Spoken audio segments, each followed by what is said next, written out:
Centre Mohamed Hassan Louazani pour la démocratie et le développement humain. Mesdames, Messieurs, chers amis, chers professeurs, je regrette beaucoup de ne pas être présente aujourd'hui pour vous accueillir personnellement au Centre Mohamed Hassan Louazani pour la démocratie et le développement humain. Mais croyez-moi, je serai présente en esprit pour suivre à distance la conférence de ce jour. Je tiens à saluer et à remercier en premier lieu notre conférencier, le Dr Houga Ben Ahmed, qui s'est proposé de nous parler des avatars de l'hétéronomie dans le contexte marocain, origines écologiques, points d'embranchement et implications politiques.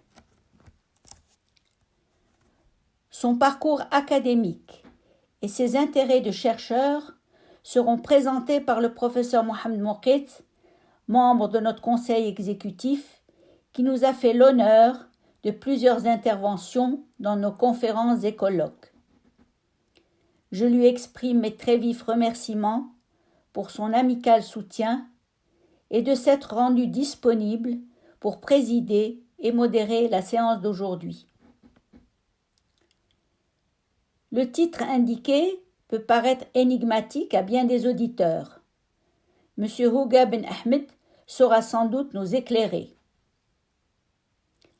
En fait, son propos nous invite à une réflexion portant directement sur les conditions de la mise en œuvre de la modernisation et de la démocratisation tant attendue au Maroc. En effet, si l'hétéronomie exprime une situation de dépendance ou de soumission à des normes sociétales, religieuses et politiques, ou tout simplement à des traditions immuables, en un mot, au poids du passé. Cette hétéronomie laisse peu d'espace ni aux aspirations qui tendent à l'émancipation des individus au sein de la société, ni à l'instauration d'un ordre démocratique au plan politique et institutionnel. Elle est aussi un frein aux innovations scientifiques et techniques, de par leur impact sur la transformation des conditions d'existence. Dans une situation d'une hétéronomie dominante, le processus de démocratisation s'en trouve bloqué, du moins fortement hypothéqué, créant des conflits au sein de la société entre acteurs de la modernité et tenants de l'ordre traditionnel. Si je me réfère au combat de mon vénéré père, Mohamed Hassan Louazani, il n'a cessé de réclamer, avant et à l'aube de l'indépendance, il y a plus d'un demi-siècle, l'urgence de moderniser l'État et la société, de libérer le peuple de l'obscurantisme grâce à l'éducation et à la formation de toute la population. Dans un résumé des principes qui inspirent son action politique et celle de son parti, Hizb al-Shura wal-Istiqlal, en vue d'instaurer une démocratie authentique, Mohamed Hassan Louazani réclame, je cite, « la garantie à tout Marocain et à toute Marocaine ses droits fondamentaux, notamment l'épanouissement intellectuel et moral de la personne, instruction gratuite et obligatoire et liberté publique, épanouissement sans lequel il ne saurait y avoir ni démocratie, ni liberté individuelle. » Fin de citation. Son objectif, tel que défini dans une note manuscrite à l'aube de l'indépendance, consistait, je cite, « à transformer le Maroc politiquement opprimé et économiquement exploité en un Maroc politiquement libre et économiquement prospère. De même, il faudra transformer le Maroc ignorant et arriéré en un Maroc instruit et progressiste. » Fin de citation.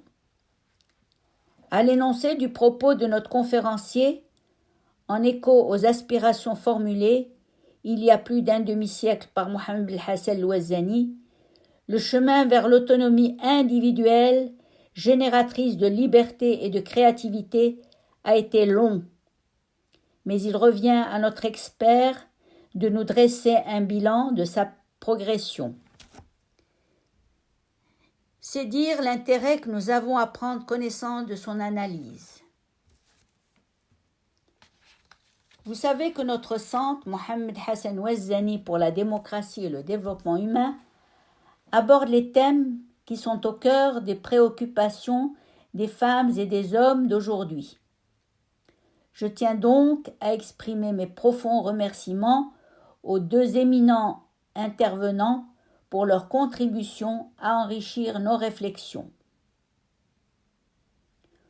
Au nom du centre Mohammed Hassan Ouazzani, je souhaite la bienvenue à tous les participants qui sont invités à prendre part au débat. Je tiens à signaler que l'exposé et le débat sont enregistrés et seront prochainement disponibles sur notre site ainsi que sur YouTube.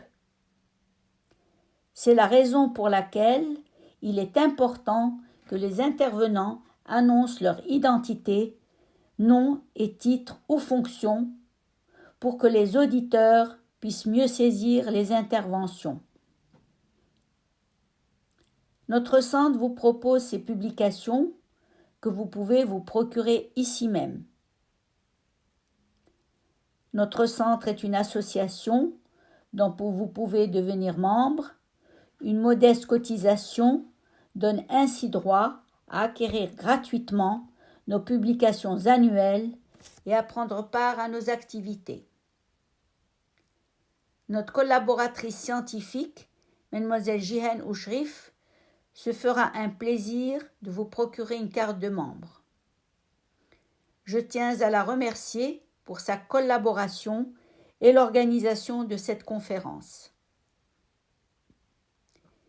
Les recueils des textes du colloque 2015, État de droit et démocratie, et du colloque 2016, Médias, vecteurs de démocratie au Maroc, sont disponibles, ainsi que le recueil des textes des conférences de la période 2015-2016. Merci pour votre participation et pour votre soutien.